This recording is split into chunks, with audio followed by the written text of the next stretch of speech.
দুটা কথা বলি, আমাদের মিল্লাতে ইব্রাহিম আলাইহিস সালামের মিল্লাতে ইব্রাহিমের সন্তান আমরা। উনি ওনার বাবার বিরুদ্ধে যুদ্ধ করেছিল কেন? ওনারা ঘরের ভিতরে মূর্তি বানিয়েছিল, আমরা সবাই জানি ঠিক না, যে সবগুলো মূর্তি ভেঙে উনি বড় একটা মূর্তির হাতে একটা কুড়াল দিয়ে দিয়েছিল। কেন? যে যখন লোকেরা ফেরত আসলো যে কে মাফি আলাকুম, কে এই কাজটা করলো, আমাদের মূর্তিগুলো আলিহাতাকুম, আমাদের ফাকাতুল আলিহাতাকুম, আমাদের বাবাদেরকে ভেঙে দিল, আমাদের ইলাহকে ভেঙে দিল। আল্লাহ আবু ইব্রাহিম আলাইহিস সালাম বলেছিল যে তা আমাদেরকে কেন জিজ্ঞেস করতেছো, যার হাতে কুড়াল আছে তাকে জিজ্ঞেস করো, ঠিক না? আমাদের ইব্রাহিম মিল্লাতে আবি ইব্রাহিম, ওনার নসল তো আমরা নাকি? রাসূলুল্লাহ সাল্লাল্লাহু আলাইহি সাল্লামের উম্মতি আমরা। রাসূলুল্লাহ সাল্লাল্লাহু আলাইহি সাল্লাম উনি হুঙ্কার দিয়ে বলতেন আমাকে এই দুনিয়াতে এই জন্য পাঠানো হয়েছে যে আমি সমস্ত মূর্তির বিরুদ্ধে যুদ্ধ করি, মূর্তি বানানোওয়ালা। এবং কে আল্লাহ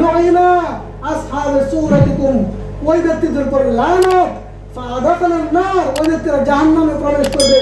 হ্যাঁ, আসহাবে সূরাতিকুম, যারা সূরত বানায়, যারা সূরত বানায়, যারা মূর্তি তৈরি করে, যারা ছবি আঁকে, হ্যাঁ, যারা ছবি অঙ্কন করে, যারা মূর্তি বানায়, তাদের প্রতি আল্লাহ তাআলার লানত, এবং তারা জাহান্নামের নিকৃষ্ট কীট মধ্যে, জাহান্নামের নিকৃষ্ট স্থানে প্রবেশ করবে।